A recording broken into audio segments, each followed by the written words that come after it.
Hello friends, నేను మీ Hema. Welcome back to our channel Hema wonders Telugu.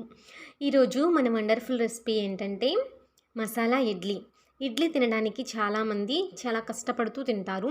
చాలామంది మేము తినము, మాకు వద్దు అని మారం చేస్తూ ఉంటారు చిన్నపిల్లలు.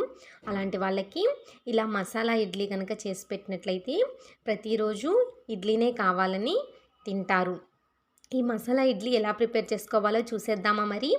దానికోసం ఒక్కో ఇడ్లీని 8 పీసెస్గా ఇలా స్మాల్ పీసెస్గా కట్ చేసుకొని పెట్టుకోవాలి. తర్వాత ఒక ఫ్రైయింగ్ ప్యాన్ తీసుకొని దానిలో కొద్దిగా ఆయిల్ వేసుకోవాలి. ఒక 2 స్పూన్స్ ఆయిల్ని యాడ్ చేసుకొని ఆయిల్ వేడెక్కిన తర్వాత ఈ ఇడ్లీ పీసెస్ని వేసుకొని డ్రై రోస్ట్గా ఫ్రై చేసుకోవాలి. రోస్ట్ అయ్యేటట్లుగా మనము ఈ ఇడ్లీ ముక్కలను ఫ్రై చేసుకోవాలి. కొంచెం కలర్ చేంజ్ అవుతూ ఉంటుంది. కలర్ చేంజ్ అయ్యేంత వరకు మనము ఈ ఇడ్లీ పీసెస్ని ఫ్రై చేసుకుంటూ అటు ఇటు తిప్పుకుంటూ ఉండాలి. ఇలా బాగా ఫ్రై అయిన తర్వాత మనము వేరే ప్లేట్లోకి తీసేసుకొని పెట్టుకోవాలి. బాగా ఫ్రై అంటే బాగా కరకరలాడుతూ అవ్వండి. జస్ట్ కొంచెం పైన కలర్ అనేది చేంజ్ అవుతుంది.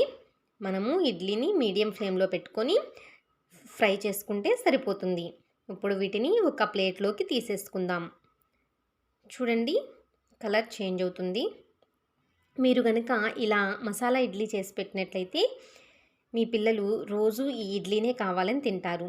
చాలా టేస్టీగా ఉంటాయండి. ఖచ్చితంగా ట్రై చేయండి. విడిగా తీసేసుకున్న తర్వాత అదే ప్యాన్లో ఒక 3 స్పూన్స్ ఆయిల్ని యాడ్ చేసుకోవాలి. ఇలా ఆయిల్ని వేసుకున్న తర్వాత ఇక్కడ మనము జీలకర్రను యాడ్ చేసుకుందాం, ఆవాలను యాడ్ చేసుకుందాం. ఆవాలు జీలకర్ర లైట్గా ఫ్రై అయిన తర్వాత ఇక్కడ మనము చిల్లీస్ ఒక 4 పచ్చిమిర్చిని యాడ్ చేసుకోవాలి. వీటిని బారుగా మధ్యలోకి చీల్చుకోవాలి. ఇలా చీల్చుకుంటే మనకి కారం అనేది బాగా పడుతుంది. తర్వాత ఒక ఉల్లిపాయను స్మాల్ పీసెస్గా కట్ చేసుకొని వేసుకోవాలి. అలానే ఒక టమోటాను బారు ముక్కలుగా కట్ చేసుకొని వేసుకోవాలి. అలానే ఒక క్యారెట్ను స్మాల్ పీసెస్గా కట్ చేసుకొని వేసుకోవాలి.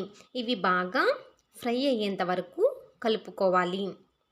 కలుపుకొని కొంచెం ఫ్రై అయ్యేంత వరకు ఫ్రై చేసుకుంటూ అటు ఇటు కలుపుకుంటూ ఉండాలి.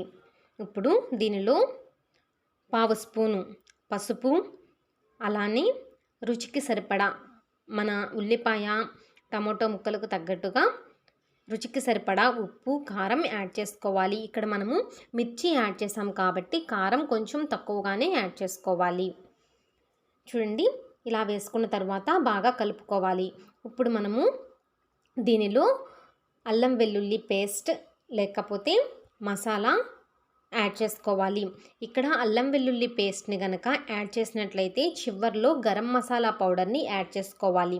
నేను ఇక్కడ అల్లం వెల్లుల్లి పేస్ట్లో అల్లం, వెల్లుల్లి, ధనియాలు, జీలకర్ర, అలానే దాల్చిన చెక్క, లవంగ అన్నీ వేసి మిక్స్ చేసి పేస్ట్ చేశానండి. అందువల్ల నేను ఇక్కడ చివర్లో గరం మసాలా యాడ్ చేయట్లేదు. ఈ మసాలా పేస్ట్ని మాత్రం నేను యాడ్ చేసి కలుపుకుంటున్నాను. మీరు కనుక అల్లం వెల్లుల్లి పేస్ట్ని వేసుకున్నట్లయితే ఫస్ట్ లాస్ట్లో గరం మసాలా పౌడర్ని యాడ్ చేసుకోవాలి కంపల్సరీ. తరువాత 1 టేబుల్ స్పూన్ టమోటో సాస్ని యాడ్ చేసుకోవాలి. ఇక్కడ టమోటో సాస్ ఎక్కువ తినడం ఇష్టం ఉన్నవాళ్ళు ఒక 2 స్పూన్స్ని యాడ్ చేసుకోవచ్చు.